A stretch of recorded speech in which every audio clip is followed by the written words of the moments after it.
gérer mes besoins, ni même les désirs, mes plaisirs et mes sements. Mon plus grand combat, c'est pas de gérer les divinements. Bienvenue à l'émission Women in Christ et bienvenue à chacun d'entre nous. Et je vous annonce déjà que nos émissions Women in Christ sont bénissantes par la grâce de Dieu. Notre série de cette saison, c'est 10 choses à considérer avant de se lancer dans le mariage.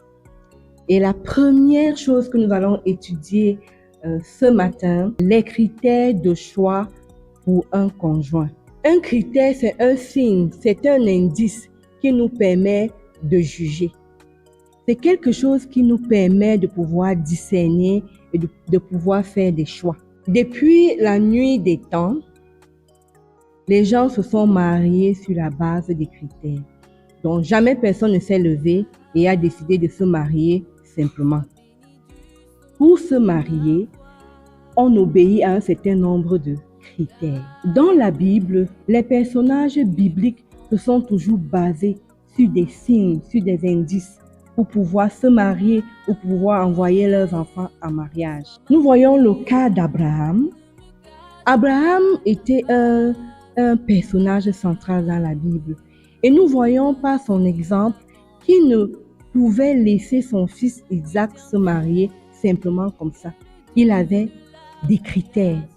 Et un de ces critères, c'était de prendre une fille de son village, une fille de chez lui, parce que son critère se basait sur ses valeurs. Abraham a choisi pour Isaac une femme qui avait les mêmes valeurs que lui, la même spiritualité, la même vision, les mêmes tendances, bref, les mêmes valeurs. C'est pour ça que vous voyez, Abraham a envoyé chercher dans son village la femme qui correspondait à ses critères. Nous voyons aussi plus tard que Caleb a décidé de donner sa fille en mariage, mais il ne donnait pas sa fille à n'importe qui. Il donnait sa fille à un jeune homme qui avait les critères qu'il attendait. Et le critère de Caleb, c'était un monsieur brave qui était capable de remporter les guerres de l'Éternel, défendre le territoire et récupérer l'héritage qui leur avait été donné. Les critères de Caleb étaient basés sur les principes du royaume. Il ne voulait pas donner sa fille à n'importe qui, qu'il soit beau ou riche. Il voulait donner sa fille à quelqu'un de brave qui pouvait défendre les intérêts du royaume de Dieu. Et c'était ça son critère. Donc nous constatons donc que déjà dans la Bible, personne ne se mariait au hasard. Nous constatons que les critères de mariage ont existé depuis longtemps et la Bible confirme que personne ne doit jamais se marier sans les critères. Maintenant, une question nous vient. Est-ce que c'est possible de se marier sans les critères et être heureux? Nous voulons savoir, est-ce que ces mariages qui ont été bâtis sans nos propres critères sont des mariages réussis? Nous voulons tout de suite dire non. Tout mariage est basé sur un critère, que ce soit sur le critère des parents ou que ce soit sur le critère des conjoints. Dans nos familles, généralement, dans le passé, nos mamans, nos papas se mettaient en mariage uniquement sur la base des critères familiaux et non sur les critères personnels. Et même la Bible nous montre que ce cas de figure a existé. Nous parlions tout à l'heure de Aksa, la fille de Caleb, qui a épousé Othniel seulement parce qu'il a remporté la guerre. Il a vaincu des royaumes qui étaient... Il a gagné le combat et son père a donné à Othniel Aska. Et on n'a pas demandé l'avis de Aska. On ne lui a pas demandé si elle aimait, si son visage était à créant si elle était tombée amoureuse ou non, s'il était riche ou pas, mais seulement parce qu'il a gagné la bataille, elle a été donnée en mariage. Tous ces personnages que nous avons cités, nous avons réalisé qu'ils ont fait des mariages heureux et réussis. C'était des mariages qui ont été basés sur des critères divins. Nous avons réalisé que c'était des critères familiaux, mais ce n'a jamais été des critères personnels. Les conjoints eux-mêmes n'ont pas décidé, mais cependant, ils ont fait des mariages heureux et réussis. Donc, nous pouvons réaliser que le mariage réussi est toujours basé sur les critères, mais les critères ne dépendent pas toujours du conjoint. Les critères peuvent être plus grands, plus élevés que les sentiments, les rêves ou les aspirations du conjoint, mais il faut que les critères existent. Il faut que le mariage soit basé sur un certain nombre de critères. Donc nous pouvons dire que nos critères ne sont pas toujours les critères de Dieu.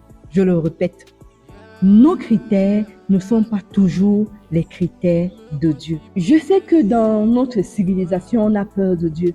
On a peur que Dieu nous enveloppe, on a peur que Dieu nous prive, on a peur que Dieu nous empêche de vivre, de s'épanouir, de se réjouir. Et on a peur des critères de Dieu. Mais j'aimerais bien nous dire que nos critères ne sont pas les critères de Dieu, mais que les critères de Dieu sont salutaires pour nous. Un des critères fondamentaux sur lesquels la parole de Dieu se base, c'est qu'il n'y a pas de contact entre la lumière et les ténèbres.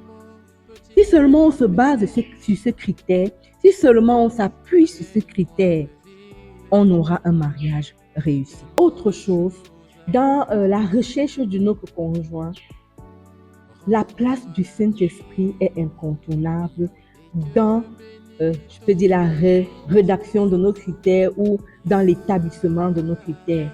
Nous devons être proches du Saint-Esprit parce que le Saint-Esprit est la personne qui nous aidera à établir, à mettre les signes qui correspondent et les indices qui correspondent à un bon jugement. Donc, je peux dire en résumé que les critères bibliques sont basés sur deux choses. L'incompatibilité des ténèbres avec la lumière, c'est-à-dire tu ne peux pas épouser quelqu'un qui n'a pas les mêmes valeurs chrétiennes que toi et ça marche. Et le deuxième critère, c'est se laisser conduire par le Saint-Esprit qui connaît lui ce qui est bon pour nous.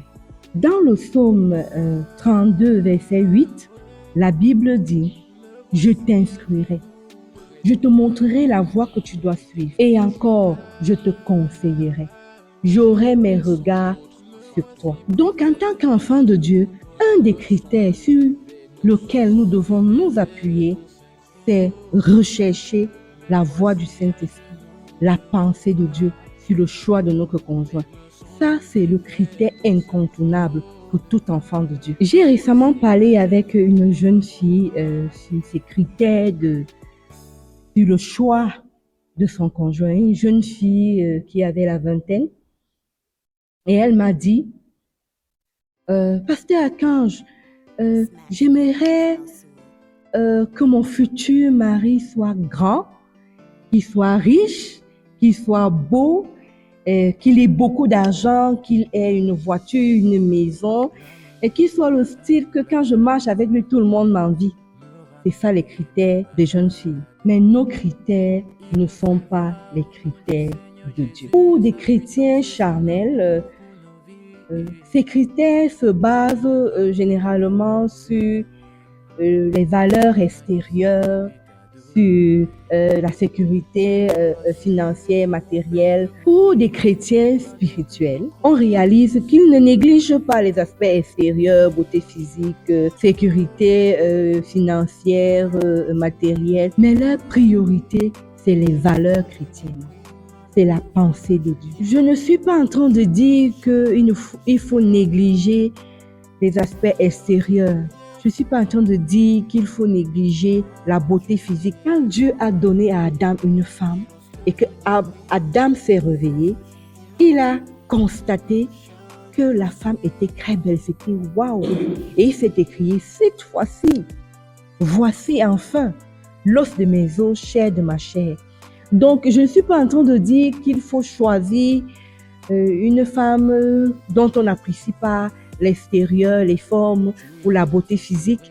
Non, c'est pas ce que je suis en train de dire. Mais je veux dire que pour un chrétien consacré, la priorité sur ces critères, ce n'est pas l'aspect physique, ce n'est pas les aspects extérieurs, ce ne sont pas les questions de sécurité matérielle et financière, mais plutôt la pensée de Dieu, l'influence, l'impact que ce mariage aura ou que ce choix de conjoint, l'impact que ce conjoint aura sur sa destinée, sur la réalisation de sa mission. Il y a beaucoup de regrets dans la maison de Dieu.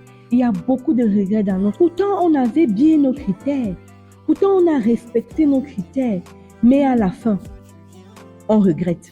Pourquoi est-ce qu'il y a les regrets dans la maison de Dieu en ce qui concerne le mariage? Pourquoi est-ce qu'il y a des regrets dans notre société en ce qui concerne le mariage? Pourquoi il y a beaucoup de taux de divorce de plus en plus? Pour deux raisons. La première, c'est que nous avons établi des critères dans l'immaturité. Nous avons adopté des critères non essentiels et nous sommes restés figés là-dessus. La deuxième raison, c'est que nous n'avons pas voulu écouter. Vous savez, lorsqu'on est amoureux, lorsqu'on est jeune, on écoute peu. Pourtant, cet amour qu'on peut qualifier d'entichement ou de coup de foudre, cet amour est un amour qui aveugle, est un amour qui empêche de réfléchir.